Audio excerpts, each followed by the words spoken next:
They shook up British comedy and had audiences in stitches. Oh, you're my friend. Oh, you idiot!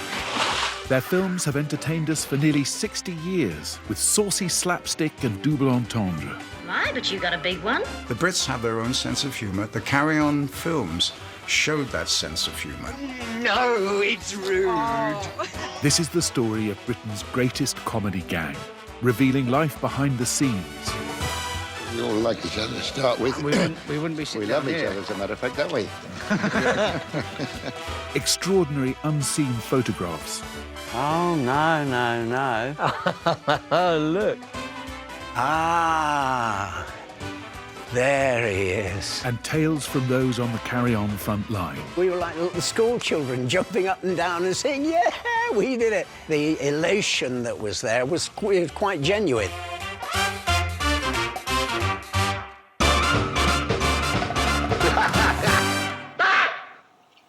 Beg pardon. It's 1969, and as the decade ends with messages of love and peace, it's goodbye to the Beatles with their farewell performance, and a big hello to Concorde as it makes its maiden flight. Meanwhile, over at Pinewood, after 17 fun-packed films, the Carry-Ons were clasped firmly to the bosom of the nation and at the peak of their popularity, with the last two releases hitting the top of the box office charts. Well, we'd better have a closer look at you, hadn't we? If you would, Matron. Oh, no, nothing. No, nothing at all. It's all marvellous. Carry On had gone back to hospital for their last film of the 60s. But a new decade brought with it a new role that left star Jim Dale speechless. And along came a script called Carry On Up the Jungle, and I read it as the part of Tarzan. And I realized he doesn't do any talking. It was very static, and I came to a very big decision. I decided to turn down the film. Jim left the gang behind to tread the West End boards, leaving the way clear for a big entrance for Terry Scott, last seen in Carry On Camping the previous year, and the future star of TV hit sitcom Terry and June.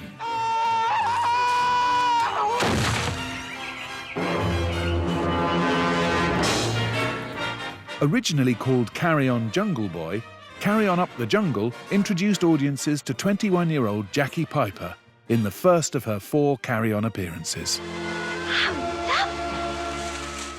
I couldn't believe they'd given me the part to start with. I'd done 4 years of theatre, and I'd only done one film, one tiny part in a film, so I was absolutely amazed. Seed. Feed. Lead. Bed. No. Bead. Bed. Oh, dear. Here we go again. Terry was great fun for me to work with. He was so professional and so dedicated to everything being 100% right. But Jungle did feature one scene where there was a danger of the actors falling out. Terry and I had this very tender scene by the lake. Haven't you ever seen a woman before? And he was in his loincloth, and we could notice out of the corner of our eyes people shaking with laughter. And we thought, something's very odd here. But we kept on going. Me, June. June. Understand? Ah, June. June. No! And when we finished, people would just burst out laughing, were shaking. And we said, what's the matter? And Terry looked down, and he'd slipped out of his loincloth, and everything was on view to all of them. Blimey, double top. Up the Jungle saw the Carry-Ons make a definite move to a more bawdy and suggestive kind of comedy. But Jacki Piper wasn't the only actress making hearts flutter in Up the Jungle. In Valerie Leon, had Britain found its own Raquel Welch? They will do. Untie them. Oh, excuse me, do you speak English? It is the language of our king. Oh, seeing myself now after 45 years, I wish I still had that figure. I just took it for granted then. Excuse me, where does this great tonker of yours hang out then? In our valley beyond the mountains. It is called Aphrodisia. I enjoyed jungle very much. Yeah,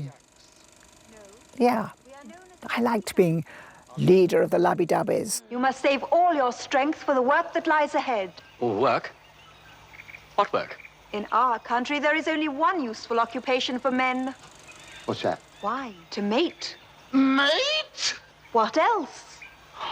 Oh, mate. The costume I wore was, I believe it was made as a tribute to the one that was worn by Raquel Welch in A Million Years BC. And then for the mating ceremony, they spent ages making me a costume which was chains around my body. So the costumes were, well, very sexy, I guess, very sexy. I now pronounce you ready and willing. Behold, your mates. They're all yours. Hang on. No, speed ends. Oh, pretty. It's not told to fly. I didn't mind being a carry-on girl.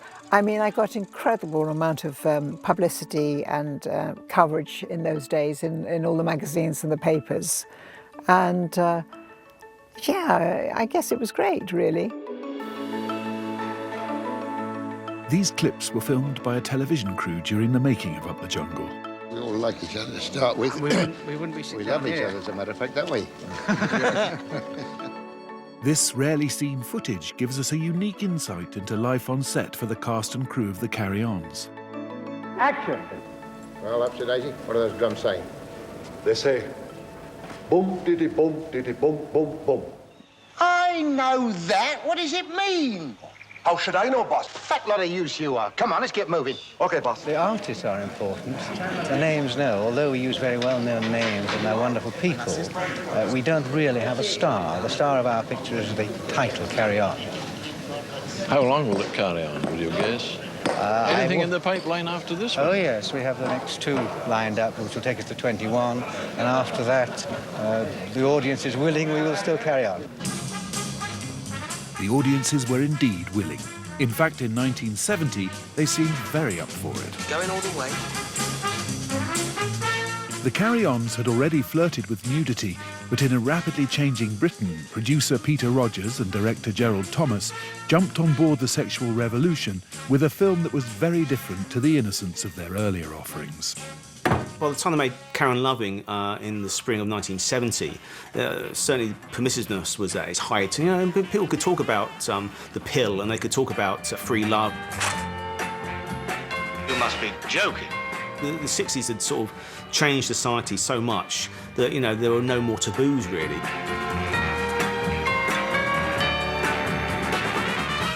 Have you had it?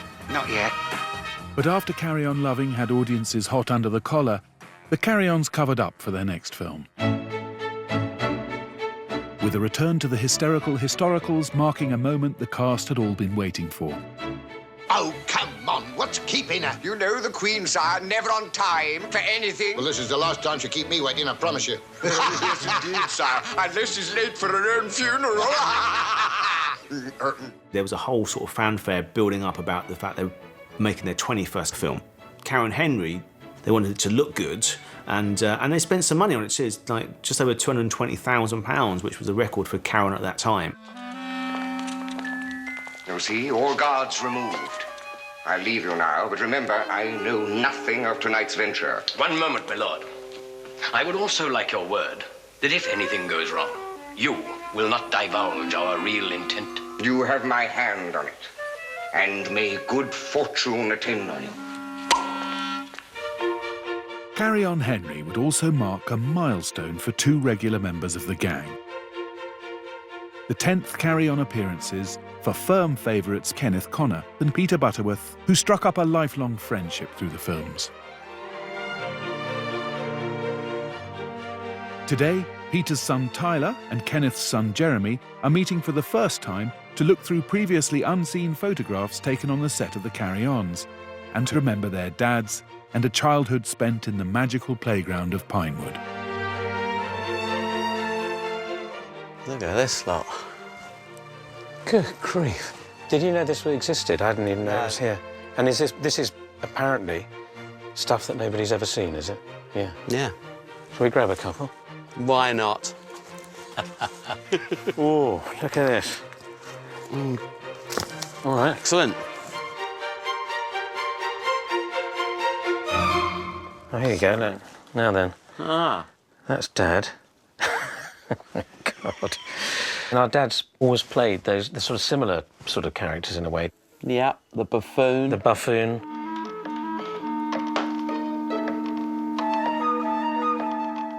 Consumed by lust, usually.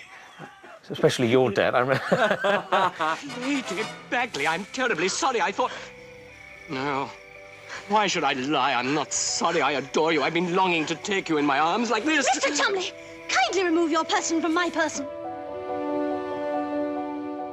My dad was quite a private person, quite a, you know, at home in his own life and everything. There was a very different persona to this bumbling, kind of incompetent. He was very well read. He loved naval history. I think that's why they got on so well. This isn't good enough. Can't you see that my wife's undressed? Yes, I see. She's very loving. You're a very lucky man. You think so? Yes. Boom, boom. Stanley, will you get him out of here? Oh, no. Oh, look. And that's actually me at the age of 2.5 or something. You're in it? Oh, yeah, I'm in it. It's not just visiting the set. No, a demanding role. I had to play my father's son. So that was great. Yeah. Hello, darling. Hello, love. Hello, son. My goodness, I didn't know this existed. Gosh, look at that. It's lovely to see these. It brings you straight back to your childhood, doesn't it? Straight away. Yeah. Well, it's behind the scenes stuff. It's a strange feeling. It brings an awful lot of stuff back, and just spending just spending time with him. Could I speak to Mr. O'Sullivan, please? Barnes, get rid of that. Right. I was in a HMV in Oxford Street not long ago looking for something, and I suddenly heard my dad's voice behind me. I'm a police detective, and I must warn you that I shall take down anything you say. All right? Trousers. They had a big screen on, and it was screaming, Carry On Screaming.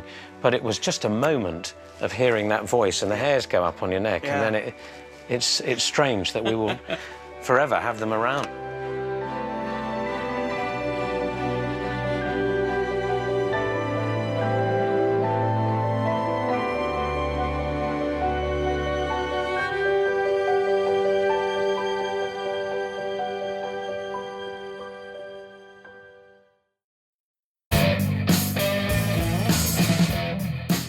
By 1971, Britain had gone from sexual to industrial revolution. Stop the strikes and start the work. Trade union power was at its peak, while others thought Britain was going down the pan. But Carry On at Your Convenience would not leave the team flushed with success. But I seem to remember that you got very upset when they banned you women from wearing trousers. What do you say to that? Down with them! Carry On at Your Convenience was the only time, really, that they made a complete dud of a Carry On in terms of box office. Uh-oh. Old Tinderbottom's off again. Another blooming strike, I suppose. Oh, no. What's it for? You know our Vic. He never has known what it's for. Oh. A very right-wing, established, financially secure film company taking the mickey out of the unions is not good for your audience when most of your audience is sort of your beer and fish and chips, sort of, you know, down the pub people. Come on, brothers. Keep the line moving. So for them to go and watch what they believe in being ridiculed is not going to work, really. So it wasn't popular at all. With the audience out in protest, producer Peter Rogers and director Gerald Thomas returned to familiar territory for a much-needed injection of traditional carry-on humour. Well, I think the reason that the medical ones worked is that it was a field day for the writers to put in relentless jokes again. With the title having been already registered in 1968, Carry On Matron would be the last outing for Terry Scott. Blimey, she looked upset. Look. I'm not surprised. I just told her she was pregnant. What? Is she really? No, but it certainly cured her hiccups. But it would also mark a welcome return for Terry's Up the Jungle co-star Valerie Leon. Is it bad, Miss Darling? Oh, yes. I can give you a jab to kill it for a bit if you like. Yes, please, Doctor. And I remember writing to Gerald Thomas, director, and Peter Rogers, producer, and saying, this is just a short note to let you know, since I last worked with you, I've broadened my experience, and therefore hope I shall have the pleasure of working for you again. Take it easy. Not be long now, Miss Darling. Hurry up, nurse. I'm coming. Oh, you idiot! You're giving me the lot. A week later, a letter arrived from Peter Rogers. Short and sweet, it said, "Dear Valerie, as long as experience is the only thing you've broadened, there's every chance of you working for us again." And true to his word, a week later, he cast me in their current film, Carry On Matron, and I was to be Jane Darling, an actress who gave birth to triplets. Nurse, did you? Yes, she did. And she was absolutely wonderful.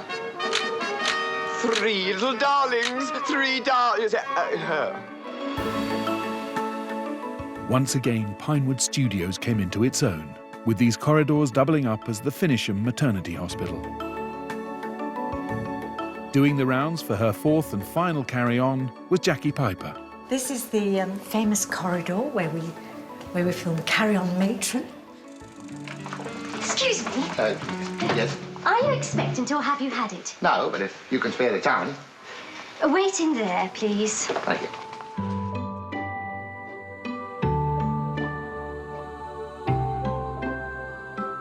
Here's the picture. Here is the photograph of them all. Oh, What's the matter? just shows you the power of suggestion. What are you talking about? Well, I could have sworn I felt it kicking just then. You feel something kicking all right if you don't belt up. Come on, Freddie. Well, of course, looking at this photograph brings it all back, actually. We had such fun. We used to laugh so very much. And I was always in tow with Hattie Jakes, of course, because she was my matron and I was just her assistant, so we moved as a team together. Now, come on, Mrs. Tidy, let's get to sleep. But I'm still hungry. It's not good to go to sleep on an empty stomach. Well, I'd hardly call yours empty, Mrs. Tidy. She's had 2 of everything for supper, matron, and 2 mugs of cocoa. Well, we can't let her go to sleep hungry, can we, sister? What about a nice big glass of castor oil? Good night. And of course, I used to spend all day here at Pinewood delivering babies. And when we came to the opening night, I discovered I had indeed become pregnant. The magic of the carry-ons. Mr. Tidy, congratulations, your wife's just had a fine boy. At last. I told you to use dynamite, didn't I? Did you hear that, mates? I've got a boy. I did absolutely love it. It became a way of life because it was like belonging to a family. And it was just wonderful reunions twice a year and making the films. It was absolutely unbeatable.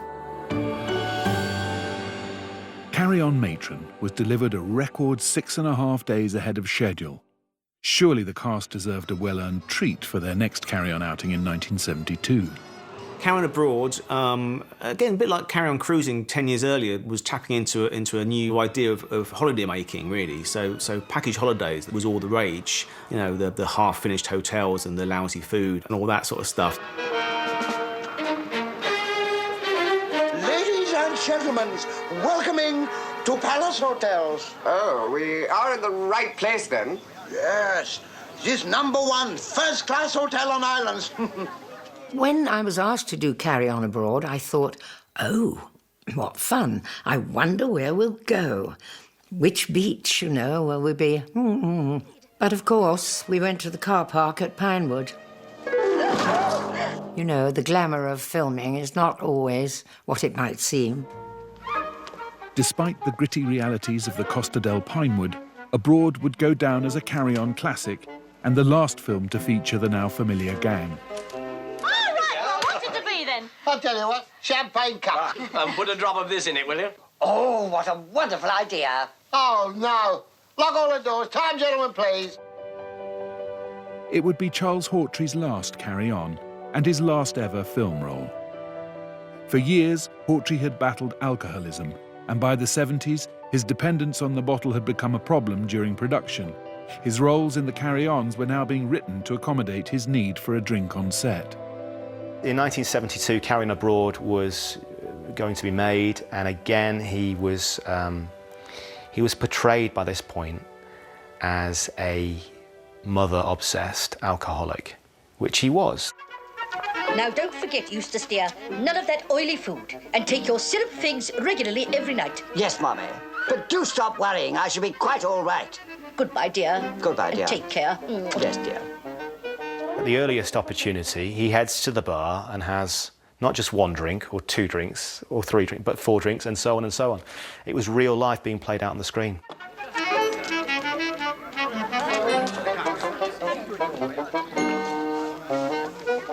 While it would prove the end of Charles Hawtrey's Carry On career, Abroad was only the beginning for 22-year-old Sally Geeson. Hello. Lovely, isn't it?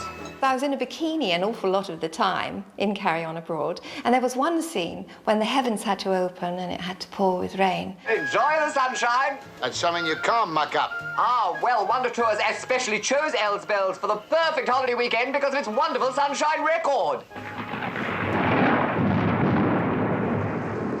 And it didn't rain, so they brought fire engines in, and we were all hosed down with fire engines.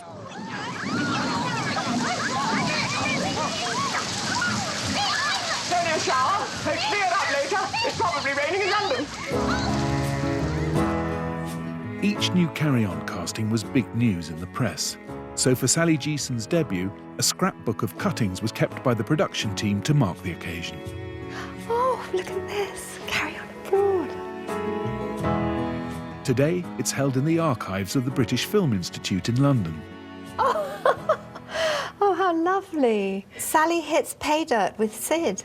Wow. It's another one. Carry On career for Sally. Well, there we go. Hello, girls. Hello, Mr. Tattle. I say, how about another little game before dinner, eh? No thanks, Mr. Tattle. Come along, Marge. Oh, hey, I'll get you. Oh, goodness gracious. I can't believe it. A new start for Sally. How funny. It does bring back lots of memories. It's as though I'm back there. Will you let go of me? Oh yeah, look at this one, film review. So there's a review here about the film. Come to the island of Elsbells, where the skies are blue and the jokes too. Food. I could do with some after all that romping about. Vic, darling, I think I'd like a roll. Great, let's go upstairs. I mean a sausage roll. Oh,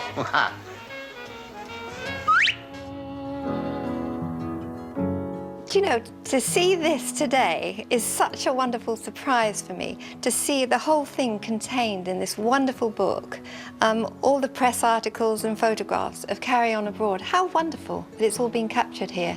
You see it never go away. Abroad was the perfect package, but with audiences demanding cruder comedy, could the Carry-Ons stand and deliver? What is it? Where have we stopped? It's Dick Turpin, ma'am. Blimey.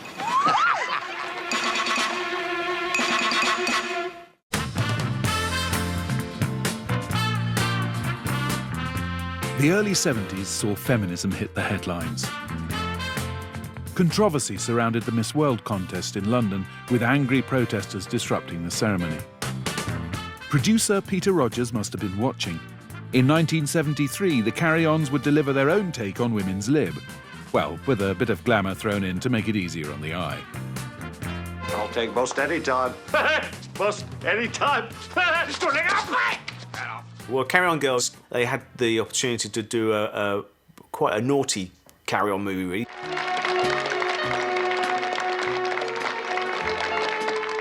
With loads of gorgeous glamour girls, really, so it was perfect Carry On material. Forward, liberators of Furcombe! Forward! Firmly opposed to the exploitation of women in beauty contests was June Whitfield's character. As as you all know, this degrading spectacle is due to take place at 3 p.m. on Saturday in the Pier Theatre. And our primary objective now is to ensure that it does not. Miss Prodworthy, she was a feminist, I suppose, and against the beauty contest, and thought the whole thing was dreadful.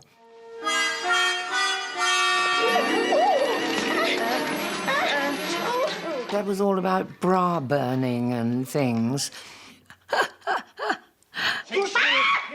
It's all right, Con. It's only a donkey. But despite the admirable political undertone, it was a scene with a donkey and a silver bikini that stole the show. Right, Larry boy. Now, tell you what we're going to do. We'll get one of the girls to sit on the donkey, and we... What's the matter with you? Oh, gosh. You ready for me now? More than ready, darling. 29-year-old Margaret Nolan had had small parts in 4 earlier Carry On films, but this would prove her biggest scene. I thought Carry On Girls was very funny. Cheeky, sexy, you know. I remember the silver bikini, of course, geared to come undone. Oh, just a minute. I've still got my robe on. Hang on. I knew it! You thieving bitch! I was pregnant when I was working on Carry On Girls. And my bosoms were out to there, that's the truth. Well, no, that's undermining my extraordinary talent.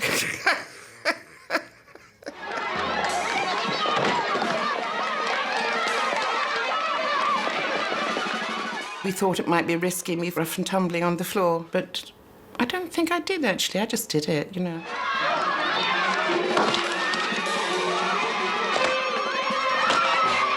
I don't think we knew what was going to be happening quite. Like a lot of the stuff in Carry On, actually, it was spontaneous. Carry On was doing it for the girls, although mainly for the boys, if the truth be told. This was a film brand which celebrated everything its female stars had to offer. Alongside Margaret Nolan, Alexandra Dane was another of the film's most famous buxom bombshells regularly hired by Peter Rogers. They call me Busty. Really? But how do the girls feel about their perhaps controversial roles 40 years on? Weren't we dizzy? I mean, Yes, we weren't were. we dizzy in those But we were days? playing dizzy I know, parts. but I know we were.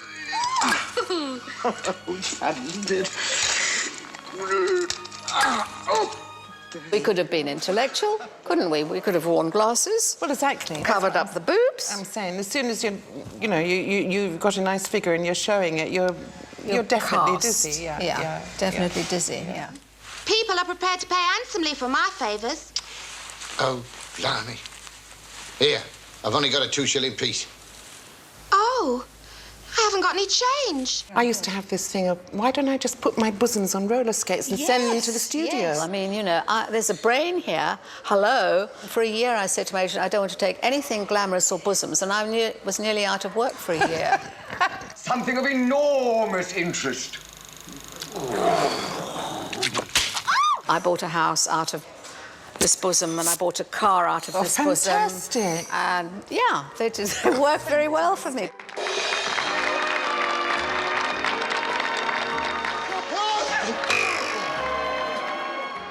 I'm glad I had the experience of the carry-ons and being a sexy dumb blonde.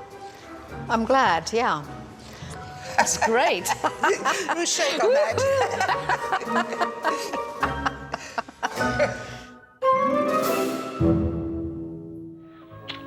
Never mind how I got here. I'm here. Right back to the very first film, the Carry-Ons had always had plenty on offer for their male fans. Oh, darling, let me rest my mince pies. Knockout. But by the mid-70s, other films had taken over in the driving seat. So could the Carry-Ons rise to the challenge? Which one of you is looking for Big Dick? He is. Yes, they could. In 1974, the Carry-On team brought out Dick. Where can we find Dick? Oh, search me. I've been living here for 10 years and I've never found any. Double entendre had given way to in-your-face innuendo. All this talk about Big Dick. I've had enough of it. Carry On Dick, it's a really good, robust, outrageous film, but obviously it's the last film appearance for Hattie Jakes. It's after 10 o'clock, sir. Goodness gracious me. It was the end of an era for Carry On, in more ways than one. Hattie's weight had ballooned to 20 stone around the time of Carry On Abroad. Now the film company's insurers were reluctant to underwrite her involvement on set. She was eventually cleared for her role in Dick, but it would be her last appearance in a Carry On. Miss Huggett, I think it would be better if you left us. I may have to say things that could prove shocking to anyone of your gentle upbringing. Oh, very well, sir. Thank you. Sid James was cast in the role of the hunted highwayman, but filming was overshadowed by the pressure of an affair with co-star Barbara Windsor. After filming wrapped, Sid returned to the stage and a tour of the play The Mating Season. This shining star of the Carry-Ons was about to take his final bow on stage at the Sunderland Empire.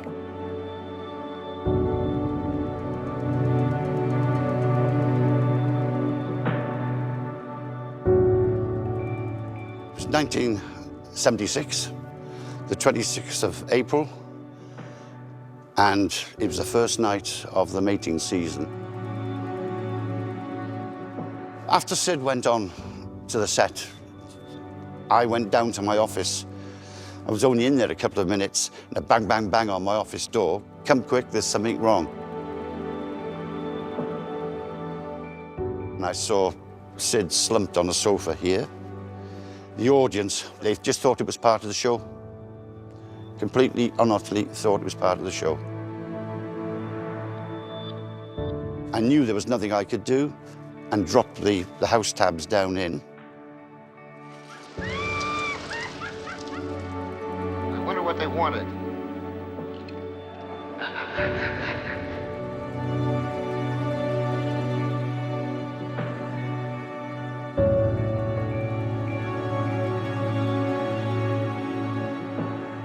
Sid treated everybody as if they were his dearest friends. He was the helm of this boat called Carry On. Sid was just delightful to work with. I found him absolutely charming. I had a lovely relationship with Sid, and he always looked out for me. And I truly loved him. A lovely man.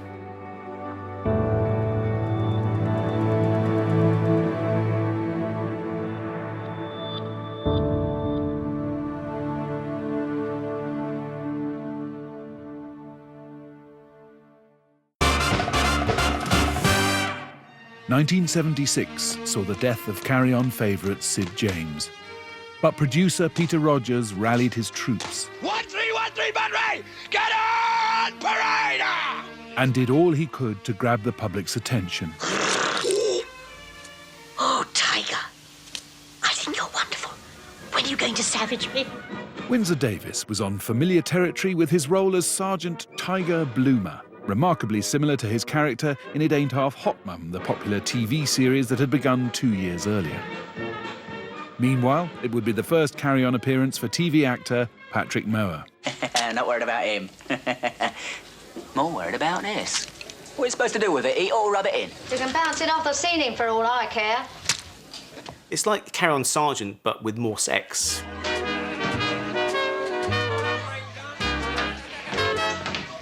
What's the name of this game, Sergeant Major? Yeah, unarmed combat.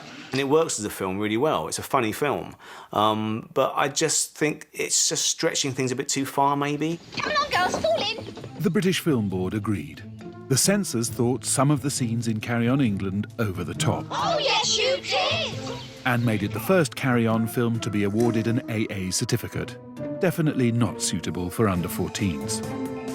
You know, it's quite innocent by today's standards, but in those days it caused a great fuss. Quiet! I'm going to make a couple of points here. Although this saucy scene stayed in, some would hit the cutting room floor. The censor stepped in again when the Sergeant Major comes in and he sticks up a picture of the German aeroplanes. Aircraft recognition. These is your new pin-ups. I bet none of you can tell the difference between a couple of Heinekels and a pair of Bristols. No, but I can recognise a Fokker when I see one. Which is the name of a German aeroplane. And the censor cut that. he wouldn't allow us to have it in the film. Good boy. That is why you is a sergeant. Despite its inadequacies, Carry On England would boast the biggest prop in Carry On history. Headquarters have at last agreed to send us that most desirable piece of equipment to have handy in time of war, namely a gun. May God protect us all. Letters reveal that producer Peter Rogers borrowed an authentic anti-aircraft gun from the Imperial War Museum, one still held in the museum's collection at Duxford. Dear Mr. Simpkins, I must tell you, your beautiful gun, when it came through the studio gates, drew gasps of approval. No one in the studios has got a bigger gun at the moment. Not even Bond.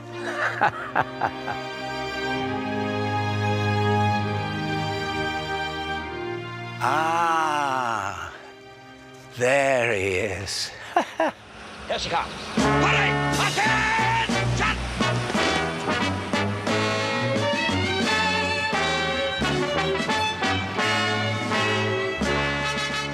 Ah, look at it. Ah, what a wonderful thing. I remember the handles there. That lever, you have to wind it round and round and round. The girl who was playing the character had rather large boobs. And she was winding this, and of course her boobs kept getting in the way. And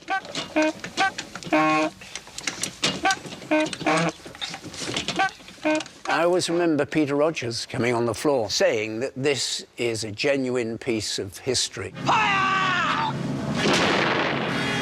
Bloody hell! Don't shoot at them! Shoot at them! They went to a lot of trouble to actually, you know, borrow this, because it's a very, very valuable piece of equipment.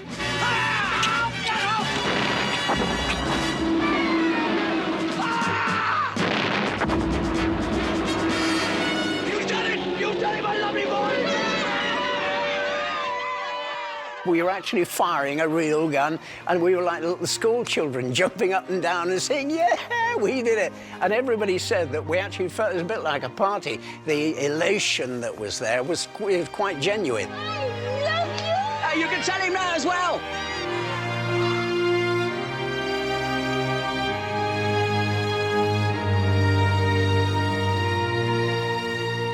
It certainly brings back really, really good memories of a very happy time in my life. You wouldn't think you'd get emotional about a gun, would you? But despite bringing in the big guns, Carry On England bombed at the box office. Britain had moved on from Kiss Me Quick comedy, and leering one-liners had become sexist territory. By '78, the team were desperate for a success. With soft porn films like The Stud proving box office hits, Rogers gathered what remained of his regular cast and embarked on an ill-advised sex comedy. Stuart, are you coming? Carry On Emmanuel, by that point, they really had lost their way. They didn't know what audience to go for. The Carry Ons always would treat sex a bit like that. They wouldn't say it, you know? They would allude to it, and they would treat it with ambiguity. But Carry On Emmanuel just came out and said it. May I take your coat? Come, now I will show you all over the houses. Ah, Emmanuel, you are naked. Sacre bleu! I forgot I wasn't wearing a dress. The storyline saw Suzanne Danielle as a nymphomaniac visiting her ambassador husband, Kenneth Williams, who'd been persuaded to take the part out of loyalty to the films. Understandably, he'd had serious reservations about the script. I can't move. It's probably just crying. No, I'm in agony. Straighten your legs. I can't straighten anything. I'm completely bent. Kenneth turns in this really strained performance, and he knows it, and you can see it as you're watching Kenneth. He knows that this is bad. Kenneth Williams had always had a love-hate relationship with the Carry On films. He contested the low salaries paid to the cast on every production. His highest fee, just £6,000. Yet he found it hard to say no. Kenneth, very complicated man, very funny man, one of the funniest men I've ever worked with, and one of the saddest men I've ever worked with. I heard the manager talking to two old ladies outside, and he said, "Do you enjoy the show?" And one of them said it was about a review. Yeah. You know, sketches and songs. With a chiffon? Yes. And this woman said, "Yeah, we're all right, but there were no plot." Williams was a natural orator, and by the time of Carry On Emmanuel, regularly held court on the chat show circuit. If you have a natural fluency, I always have had, then, you know, you go up to people and chat. I always go straight up to people and chat. If I can't think of a line to say, I just say something from a popular song. You know, I say things like, I like New York in June, how about you? But his showmanship as an entertainer belied a troubled private life. Kenneth was, I suppose, a bit of a loner. But on the set, when he was comfortable in your presence, then he became very nice person to talk to, because he would ask you lots of questions about yourself and then come out with some funny remarks about you. So he really, it was give and take. And I spent many pleasant hours with him. Such a pity, with great loss. Kenneth Williams would die in 1988 at his London flat after an overdose of barbiturates. His last words recorded in his diary, "Oh, what's the bloody point?" Emmanuel proved to be Williams' 26th Carry On, and his last. The film was savaged by the critics. The golden age of Carry On was over. Welcome in, ladies and gentlemen, welcome in. The regular gang who had made us laugh for decades would never come together on screen again. Oh, hello. Oh, shut up. Oh, I see. He did not half crack that one, did he not?